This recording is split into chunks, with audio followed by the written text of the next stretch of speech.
আসসালামু আলাইকুম, কেমন আছেন সকল টেকনিশিয়ান ভাই ও বন্ধুরা?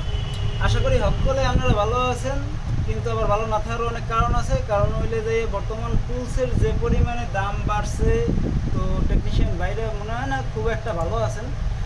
তো আজকের ভিডিওটা বানাবার মূল কারণ হইলে যে মোগো দোকানে ছোট্ট ভাই ছোট্ট মোবাইল নিয়ে এসে, মোবাইলটার মডেল হলে ইনফিনিক্স পপ 8, কিন্তু এবার এটার পিছনে আবার ব্যবসা দেখাইছে ইনফিনিক্সের।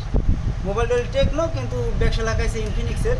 যাই হোক, ভুলবশত ছোটো ভাই ফোনটা লক করে লাইছে, লক নাম্বার কইতে পারে না বা লক ভুলে গেছে। এখন এটা আমরা আনলক টুলসের মাধ্যমে কীভাবে বাইপাস করবো এটাই দেখাবো। তো সর্বপ্রথম আমরা টেকনোতে চলে যাবো। টেকনোতে যাওয়ার পরে এটার মেন মডেল হলে টেকনো BG6। তো এখন এ জায়গায় BG6 দিয়ে সার্চ দেবো। তো এ যা মডেল চলে এসে টেকনো স্পার্ক গো 2024। তো যাই হোক, মোরা এখন এটা প্রাথমিক পর্যায়ে একটা ফ্যাক্টরি রিসেট করে দেবো। ফ্যাক্টরি রিসেট দিলে FRB প্লাস সেট ফ্যাক্টরি দুটোটাই হইবে কমপ্লিটলি। তো মোরা এখন এটা ভলিউম আপ ডাউন দুটো বাটন এককালে জোরে জোরে চেপে ধরবেন। আপনারা ধরে সুন্দর মতো কম্পিউটারের কেবলটা এই মোবাইলের ফুটকির ভিতরে ঢুকাই দেবেন। এই যে ঢুকাই দিলাম, পোর্ট পাইয়ে গেছে, অলরেডি মোকে ফ্ল্যাশ লওয়া শুরু হয়ে গেছে।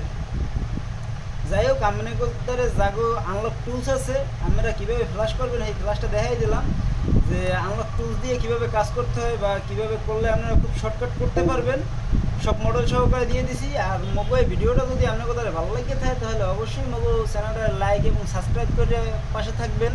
আর অবশ্যই মনে হয় কিন্তু বেল আইকনটা চাপ দিয়ে রাখবেন। তো সবাই ভালো থাকবেন, সকলে ব্যাবাকে আল্লাহ হাফেজ।